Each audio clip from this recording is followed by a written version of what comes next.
Hello' friends, আজি আমি discuss কৰিম বানপীড়িত লোকৰ কাৰণে ডক্টৰ হিমন্ত বিশ্ব শৰ্মা ছাৰে বহুতো ডাঙৰ এটা ঘোষণা কৰি দিয়া হৈছে, গুৰুত্বপূৰ্ণ ঘোষণা কৰি দিয়া হৈছে।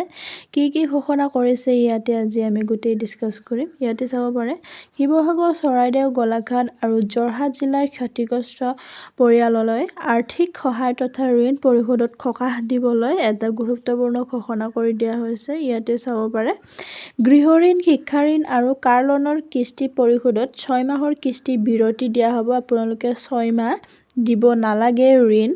তাৰপিছত আপোনালোকৰ কিন্তু ঋণ পৰিশোধৰ ম্যাদ সৰ্বাধিক 1 বছৰলৈ বৃদ্ধি কৰি দিয়া হ'ব আপোনালোকে।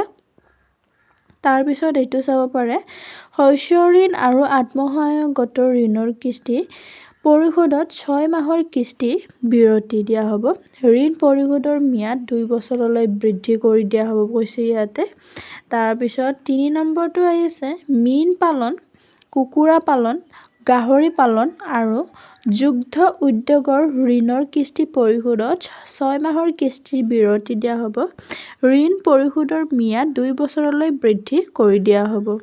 তাৰপিছত 4 নম্বৰটো হৈছে ক্ষুদ্ৰ, লঘু আৰু মজলীয়া উদ্যোগৰ ঋণৰ কিস্তি পৰিশোধত 6 মাহৰ কিস্তি বিৰতি। ঋণ পৰিশোধৰ ম্যাদ 3 বছৰৰ পৰা সৰ্বাধিক 7 বছৰলৈ বৃদ্ধি কৰি দিয়া হ'ব। আপোনালোকে 6 মাহৰ কাৰণে কিস্তি দিব নালাগে, আপোনালোকক বিৰতি দিয়া হ'ব। সেই সময়ত আপোনালোকে 6 মাহৰ কাৰণে দিব নালাগে। তাৰপিছত ইয়াতে কোৱা হৈছে বৰ্তমানৰ ঋণধাৰকসকলক 10,000 টকাৰ জামানতবিহীন ব্যৱসায়িক ঋণ প্ৰদান কৰি দিয়া হ'ব বুলি কোৱা হৈছে।